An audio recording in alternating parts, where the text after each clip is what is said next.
Subscribe to my channel for more videos and press the bell icon for latest updates.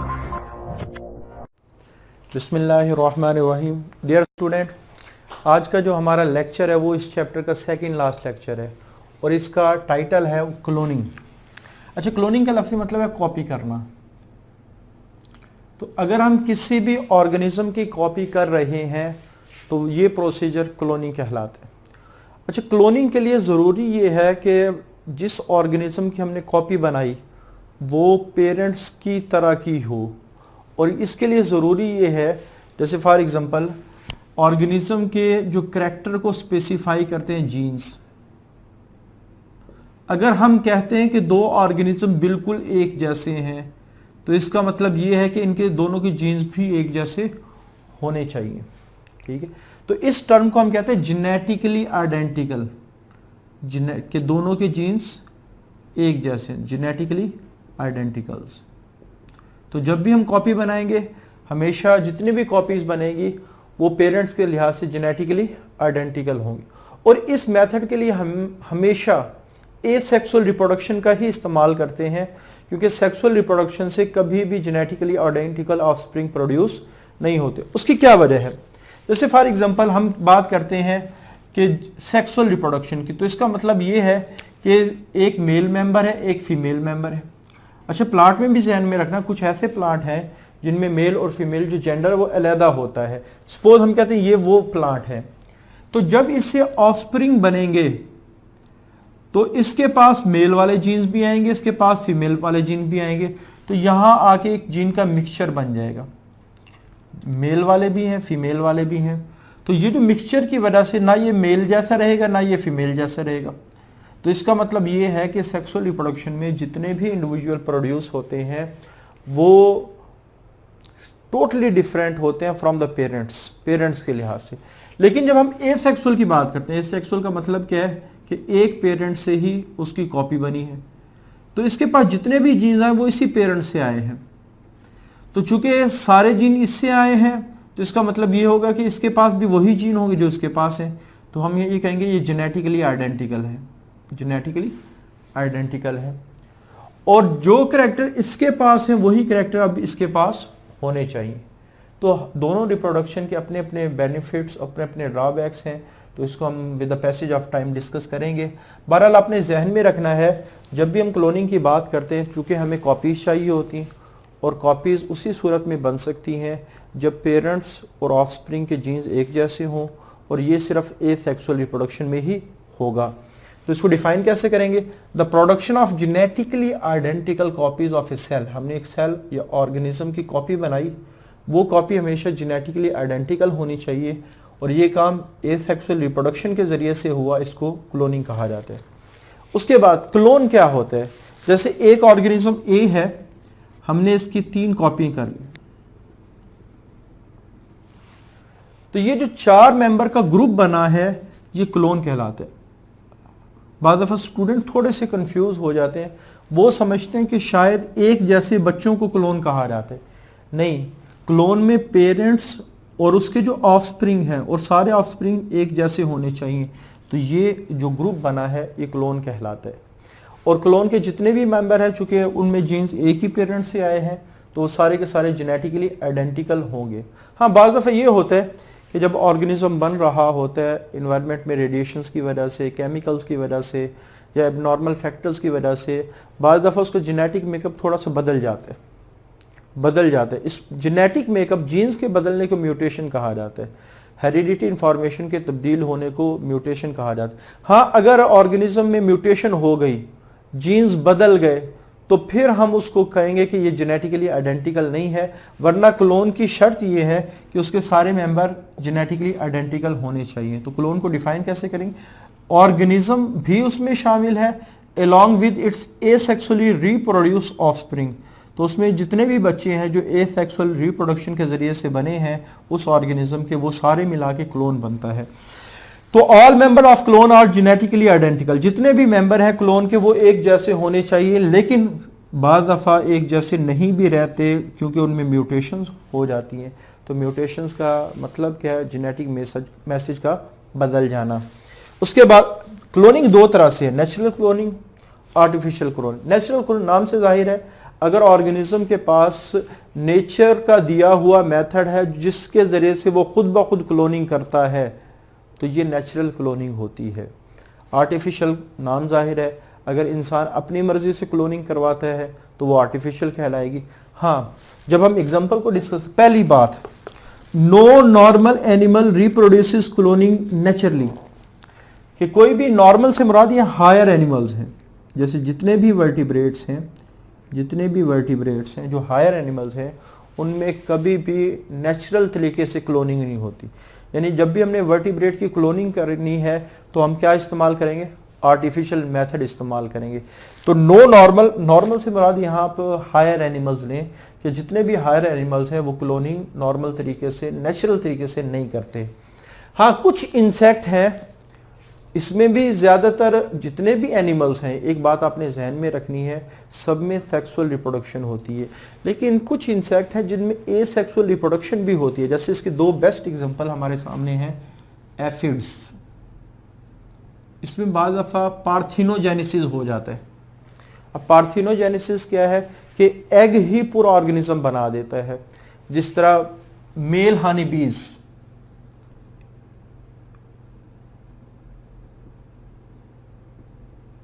तो इसके अंदर भी बाज़ दफ़ा एसेक्सुअल रिप्रोडक्शन यानी पार्थिनोजेनेसिस होता है। तो एग विदाउट फर्टिलाइजेशन अगर कोई एनिमल बना रहा है ये पार्थिनोजेनेसिस कहलाता है। तो इसमें बाज़ दफ़ा एग खुद ब खुद डेवलपमेंट स्टार्ट कर देता है और पूरा ऑर्गेनिज्म बन जाता है। जो मेल हानी बीज है इसमें एग बगैर फर्टिलाइजेशन के ही मेल हानी बीज बनाते हैं। अब ये काम इंसेक्ट्स में आप कह सकते हैं, एफिड में सेक्सुअल रिप्रोडक्शन भी हो सकती है, हानी बीज में भी सेक्सुअल रिप्रोडक्शन होती है, लेकिन ये एसेक्सुअल रिप्रोडक्शन भी कभी कभी शो करते हैं। अच्छा, ये तो नॉर्मली करते हैं।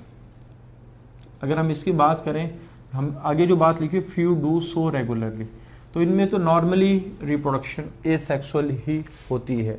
अच्छा, प्लांट के अंदर भी जितने भी हायर प्लांट्स हैं जैसे जिम्नोस्पर्म है, एंजियोस्पर्म्स है, ये सारे के सारे ज्यादातर रिप्रोडक्शन सेक्सुअल रिप्रोडक्शन करते हैं, सेक्सुअल रिप्रोडक्शन। लेकिन इनमें कुछ प्लांट ऐसे हैं, बल्कि ज्यादातर प्लांट ऐसे हैं जो एसेक्सुअल रिप्रोडक्शन भी करते हैं लेकिन मखसूस हालात के अंदर।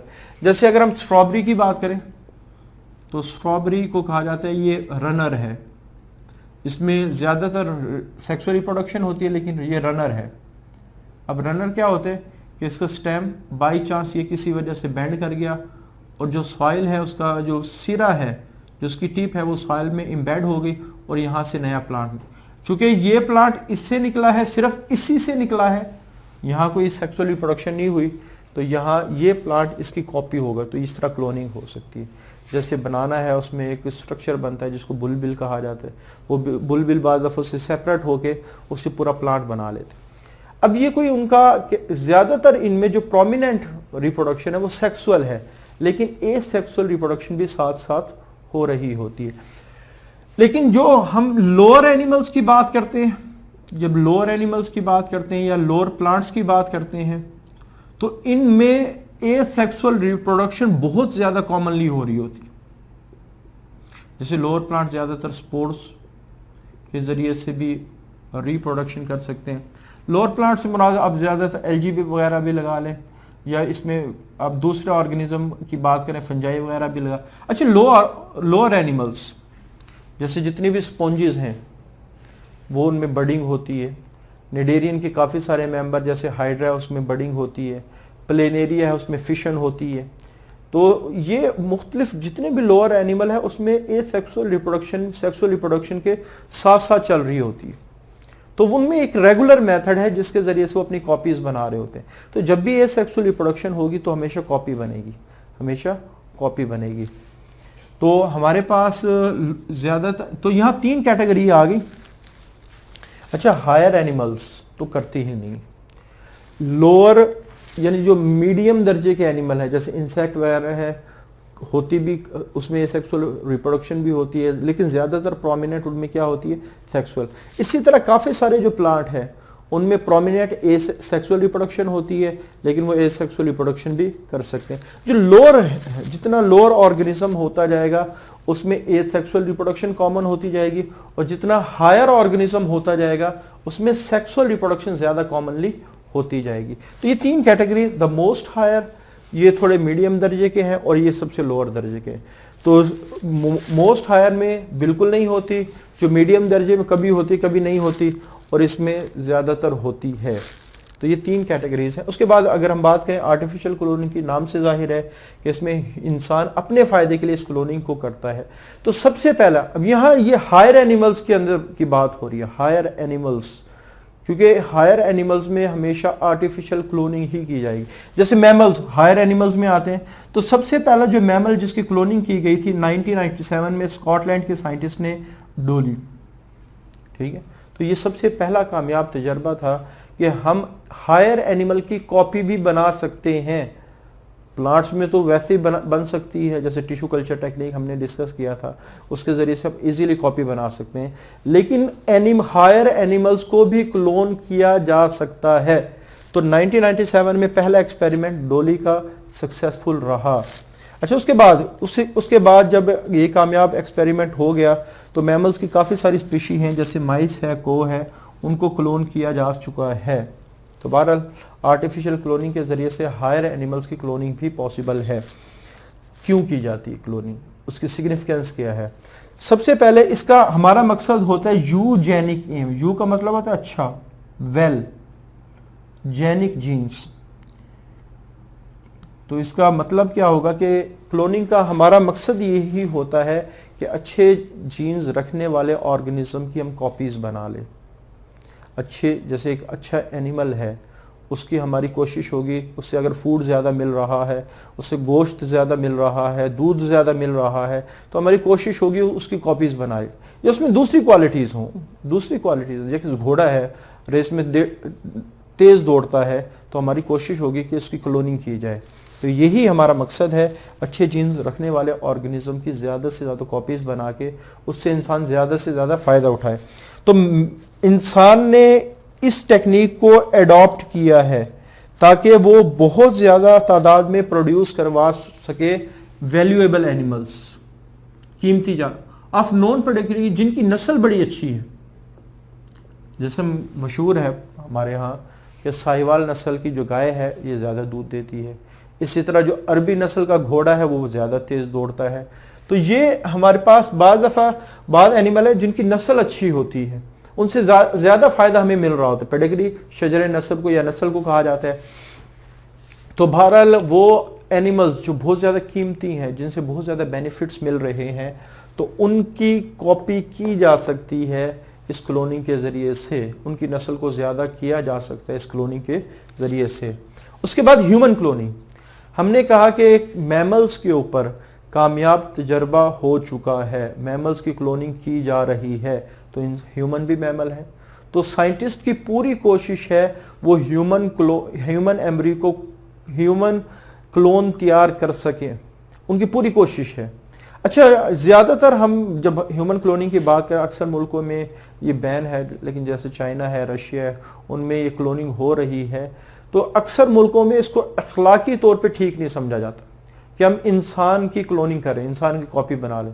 अगर हमने इंसान की कॉपी बना ली और 8-9 कॉपी इंसान की फिर रही है, तो कहीं काफ़ी सारे प्रॉब्लम हो सकते हैं, काफ़ी सारे मसाइल खड़े हो सकते हैं। तो अखलाकी तौर पे ये ठीक नहीं है। लेकिन जो साइंटिस्ट इसकी क्लोनिंग कर रहे हैं उनका मकसद ये है, हम देखना तो चाहते हैं कि ह्यूमन क्लोनिंग पॉसिबल है या नहीं, यानी वो एक्सपेरिमेंट को कामयाब करना चाहते हैं। और दूसरा बात साइंटिस्ट का नजरिया ये भी है कि अगर हम कोई इंसान का क्लोन तैयार कर लें तो हो सकता है फ्यूचर में जब इंसान का किडनी फेल होगा, जब उनका लिवर फेल होगा, हार्ट फेल होगा, तो उस क्लोन से वो किडनी निकाल के उसमें ट्रांसप्लांट किया जा सकता है। लेकिन यहाँ थोड़ा सा आपने समझना है, ह्यूमन क्लोन हमने तैयार किया लेकिन वो है तो इंसान। अब देखा जाए तो इन लॉन्ग टर्म ये भी अखलाकियात के ख़िलाफ़ है कि हमें एक शख्स को बचाने के लिए दूसरे शख्स की कुर्बानी दे रहे हैं। तो ह्यूमन क्लोनिंग ओवरऑल अगर देखा जाए तो ये अखलाकी तौर पे ठीक नहीं है। तो इसी वजह से यहाँ लिखा है देयर इज़ कंट्रोवर्सी, लोगों के लोग इस पे एतराज़ करते हैं। ये मुतनाज़ा इशू है, ये मुतनाज़ा इशू है, whether human cloning should be attempted और नॉट, कि इंसान की जो क्लोनिंग है उसको अटेम्प्ट होना चाहिए या नहीं होना चाहिए। लेकिन वो साइंटिस्ट जो इसकी कोशिश करें to clone human embryo which they believe, जिसका ख्याल है एक्ट एज ए डोनर, ये डोनर का काम करेगा, वो इस वजह से इसकी कोशिश कर रहे हैं।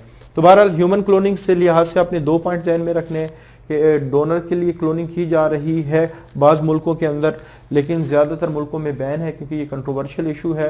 काफ़ी सारे साइंटिस्ट उसको अखलाकियात की खिलाफ काम समझते हैं, इस वजह से उन मुल्कों में ये आलमोस्ट बैन है। तो ह्यूमन क्लोनिंग से रिलेटेड अक्सर शॉर्ट क्वेश्चन आ भी जाते हैं। बाज़ दफ़े ये पूछ लेते हैं कि क्लोनिंग की सिग्निफिकेंस क्या है, ये मेथड पूछ लिए जाते हैं कि क्लोनिंग के 2 मेथड लिखे, एक नेचुरल है एक आर्टिफिशियल। अच्छा, इसमें एक छोटा सा टॉपिक रह गया जिसको हम कहते हैं प्रोसीजर ऑफ क्लोनिंग, कि कैसे प्रोसीजर यानी क्लोनिंग की कैसे जाती है, प्रोसीजर ऑफ क्लोनिंग। तो इसको इंशाल्लाह हम अगले लेक्चर में डिस्कस करेंगे क्योंकि इसमें थोड़ी सी डिटेल से हमने इस बात को डिस्कस करना है, तो इस लेक्चर में शायद ये कवर ना हो। प्रोसीजर ऑफ क्लोनिंग कि इंसान ने ये क्लोनिंग कैसे की है, और बाज़ दफ़ा हमने जब बहुत ज़्यादा तादाद में एनिमल को हासिल करना हो फिर हम कौन सी क्लोनिंग इख्तियार करते हैं। तो ये थोड़ी सी डिटेल मांगता है ताकि ये अच्छी तरह आपको समझ में आए, तो इस वजह से इसको हमने अगले लेक्चर में डिस्कस करना है। तो आज के लिए इतना ही, अल्लाह हाफिज़। Subscribe to my channel for more videos and press the bell icon for latest updates.